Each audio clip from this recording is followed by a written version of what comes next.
How to fix common error in Twitch. Hey guys, welcome back to our channel. In this video, I'm going to show you the procedure on how to fix common error in Twitch.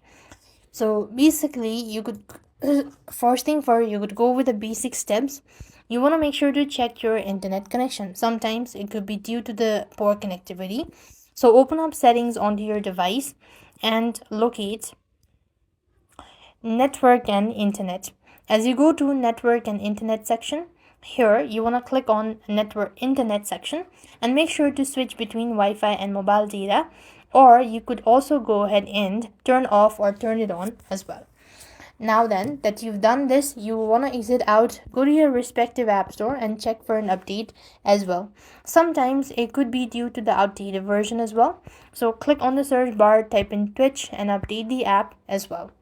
After updating as well, if you still have an issue, you could go to your app store. You could go to your settings on your device, locate app from the list,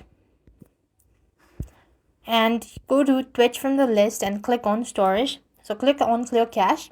Now that you've done this, you want to make sure to close all the background running app and restart your device. That should definitely help you out. So this way you could also go ahead and fix common error in Twitch. Now other than that, you could also go ahead and look for any sort of server issue or maybe extension VPN that might be an issue as well. So with that, we've come to an end. Thank you for watching. See you in our next video.